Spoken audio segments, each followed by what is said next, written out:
Myth of Empires is an open-world survival game by Angela Game with an incredibly deep progression system. It is an open-world survival experience mixed in with the MMORPG feel of the early 2000s, boasting an incredibly diverse progression system with more than 1,000 crafting recipes. You're bound to find something you're good at in Myth of Empires. Be it sweeping conquest across the continent or simple agriculture, Myth of Empires has it for you. It's not exactly the best open-world survival experience in the market right now, nor is it the worst. It offers a lot of content for an acceptable price, though the tedium of accessing it all could be detrimental to its overall quality.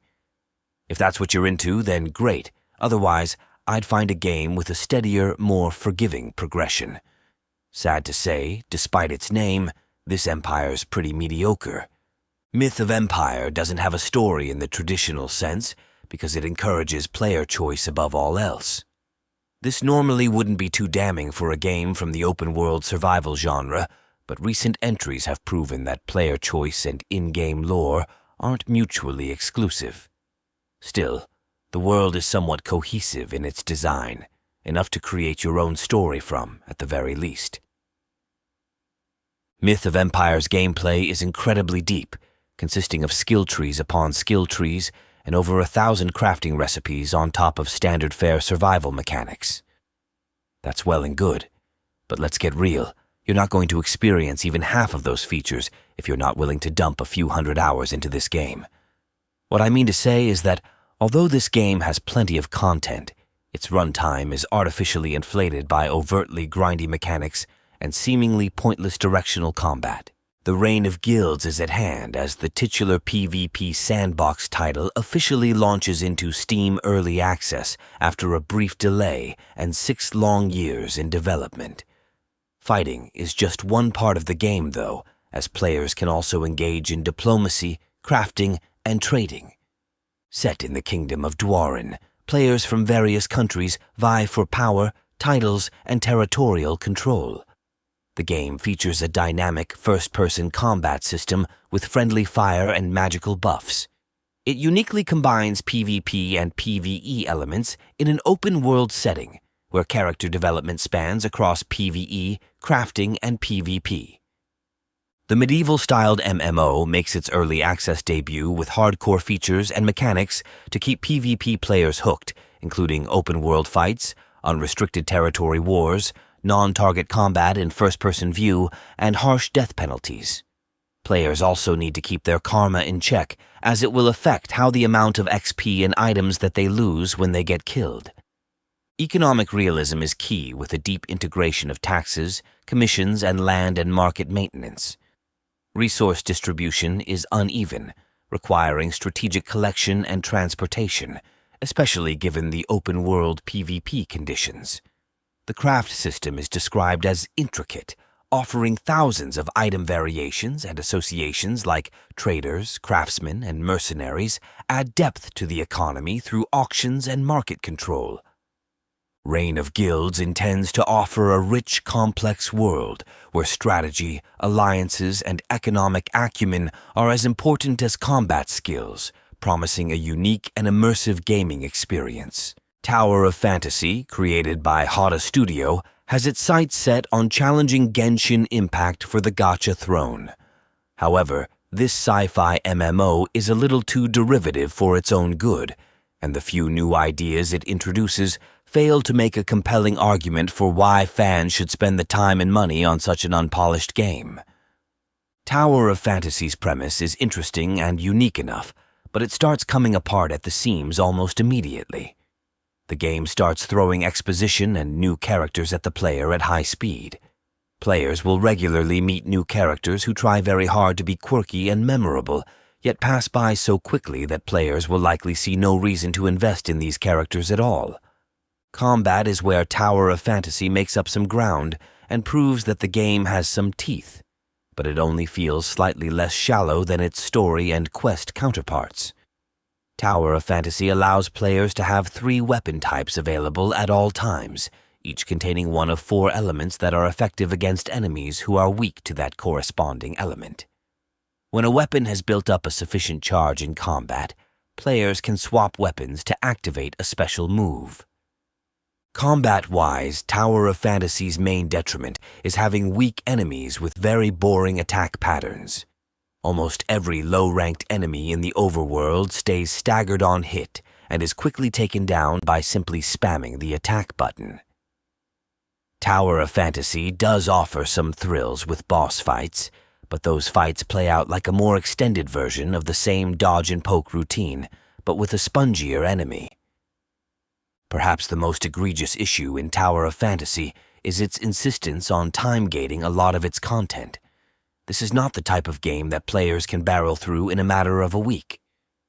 From time-gated story missions to time-gated chests to time-gated level caps, the game is constantly putting hurdles in the player's path to stop them from progressing. Ashfall is a Fallout-inspired MMO set in a whole new kind of wasteland. At its core, Ashfall is a third-person shooter, with players fighting back-to-back and exploring dangerous dungeons in search of loot. The combat system involves cover shooting elements, as players dash between vantage points to get in an enemy's blind spot and fight them from a safe position. Outside of the combat, the trailer also shows off Ashfall's puzzles, home building, and weapon crafting systems, allowing you to participate in different survival experiences in this post-apocalyptic world. There are no death animations or ragdoll physics when enemies die, and as soon as you eliminate someone, they straight up disappear into thin air. Some enemies do have animations, but a lot of common mobs do not. The bosses also look like larger versions of enemies you see everywhere, and the gameplay just doesn't look interesting enough. Some of the UI elements of the game look like they were ripped off from Fallout, and it did not take long for keen-eyed gamers to take note of what was going on. It looks like NetEase is going for a mobile-first approach, and I won't be surprised if Android and iOS are their target platforms and not PC. The game claims that it is an MMORPG, but it showed off only 3-player co-op. While the open world may allow dozens of players to be in the same area and complete world events, nothing of the sort has been shown so far. The game is still in development, and it is plausible that a lot of the content that NetEase has planned for release is simply not ready yet. So take this preview with a grain of salt and decide whether you want to invest your time into the game once it launches. Throne and Liberty is a shiny new MMO with excellent graphics. It's visually polished, has a range of PvE and PvP content, and will be released for cross-platform play between consoles and PC. Amazon has even started toning down its pay-to-win tendencies for the global release. You'll spend a lot of time doing combat in Throne and Liberty. It's an MMO. You grind mobs, you level up. You grind more mobs. Throne and Liberty originally featured autoplay combat, which was eventually removed in a patch on the Korean servers at the end of last year. However, there are still remnants of autoplay in the game today, with the combat often feeling clunky, unresponsive, or stiff as a result. It's still a tab targeting system, so it's not as action-heavy as New World, but even compared to World of Warcraft, the combat is cumbersome. A game designed to have autoplay can only mean one thing. Combat was never meant to be interesting. If you're given the option to outright ignore combat entirely, grinding mobs for hours without even touching your keyboard, that suggests to me that grinding mobs probably isn't going to be very fun. The focus of Throne and Liberty is its large-scale endgame content. PvP sieges with hundreds of players can't compare to killing some haunted scarecrows with a level 2 wand. It could be amazing, but if you have to wade through the sludge to get to that point, the game is really going to have to do other amazing things to keep you hooked. There'll be some players who find the combat in Throne and Liberty perfectly fine. It's slow and clunky, but it's a tab-targeting MMO, not an action RPG. Throne and Liberty is free, so the best way to judge the combat is to play it yourself. Wuthering Waves is all about action. Every character has an element and weapon type associated with them, as well as individual skills that you can level up. However, how you use those characters isn't quite a copy-paste of similar action RPGs like Genshin Impact. That's thanks in part to the intro and outro skills that can be used when you swap between each character in your 3-person team, which activate cool special attacks like triggering a fire-infused shootout.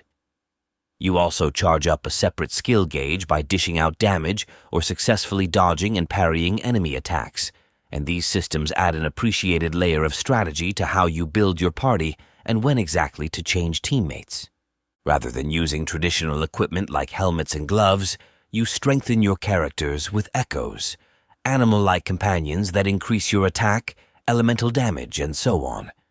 The strength of those buffs depend on how many of the same type you equip at once, and each echo takes up some of the limited space in your equipment slots. The hunt for echoes also motivated me to keep fighting enemies in the overworld, even if I could blow through them with a high-level team. Clearing out smaller enemies like this was especially satisfying when every part of the map was shiny and new. One part of Weing Waves that totally falls flat is its story. Developer Kuro Games has openly spoken about how it had to revamp the entire story ahead of launch, and it pains me to say it that the version we ultimately got still falls short, with uneven pacing and too much exposition. Weing Waves' combo-heavy action, mobility, and monster taming enhance combat and exploration enough to respectably distinguish it from competitors. Its combat is polished and sophisticated, rewarding reactivity and pushing me to carefully consider my builds and teams. On top of that, the Echo equipment system ties your character progression into the environment in a way that encourages exploration, which can be satisfying despite the repetitive process of fighting overworld mobs. Unfortunately, the story is a bland, exposition-heavy slog, with dull writing and voice acting that rarely kept me interested. Nightingale's setup is, initially, quite compelling. Humans had this arcane portal network where they could travel between realms and be merry, but it collapsed because of a mysterious cataclysm called the Pale. So you're one of many, dubbed Realm Walkers, who've been left scattered in the portal network and who'd like to reach the safety of a steampunk, Victorian era-esque city called Nightingale. What progression means is an endless exercise in upping your gear score through a constant back and forth.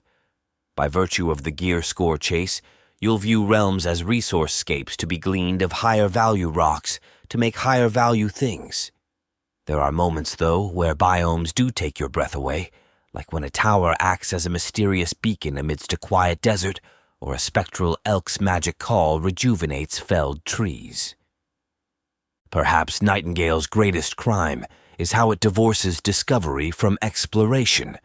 Where other survival games integrate progression into the minerals and materials of the very earth you walk, Nightingale's unlocks come from vendors. In Valheim, for instance, survival and discovery intertwine as iron ore outfits you with the armor and tools you need to mine or chop whatever's next in line: rags, iron, carapace, Louis Vuitton.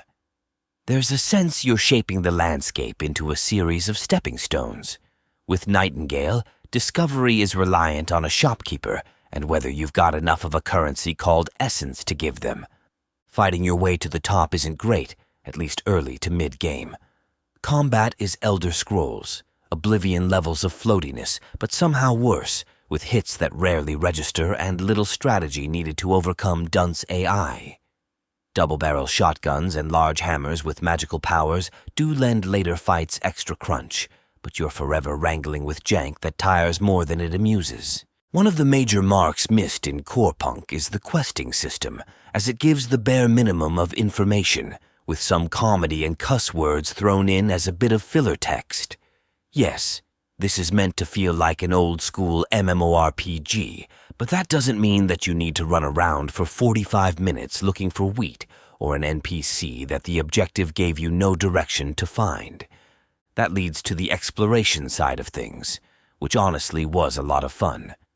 If you randomly wander into a camp of mutated-looking rats that two-shot you quite a few times, it is a lot of fun to take in the sights and see what the world of Corepunk has to offer. Exploration feels nice, as the world is quite vast, and it didn't feel empty or as if it lacked points of interest. There are a lot of things to find and loot, such as chests and barrels filled with goodies, as well as several NPCs wandering the wilderness that you stumbled into by chance and got quests from. The combat feels a bit clunky, as if things aren't quite right in terms of the cast time of the player and the cast time of the enemy. It felt that by the time you used your one and only ability, being only level 2, the enemy had already hit you 3 or 4 times. You might die several times trying to understand the combat, as the timing feels slightly off, making it difficult to damage a monster before it can damage you. Corepunk is, of course, still a work in progress, and a lot of the issues can be easily fixed with balance changes and patches. Overall, the title has serious potential as an old-school-style MMORPG that brings back difficulty and lack of direction. PAX Day is a medieval-themed social sandbox MMO that has elements from both old-school MMOs, such as EV Online, to newer game genres, such as the building and crafting elements you might find in a survival game.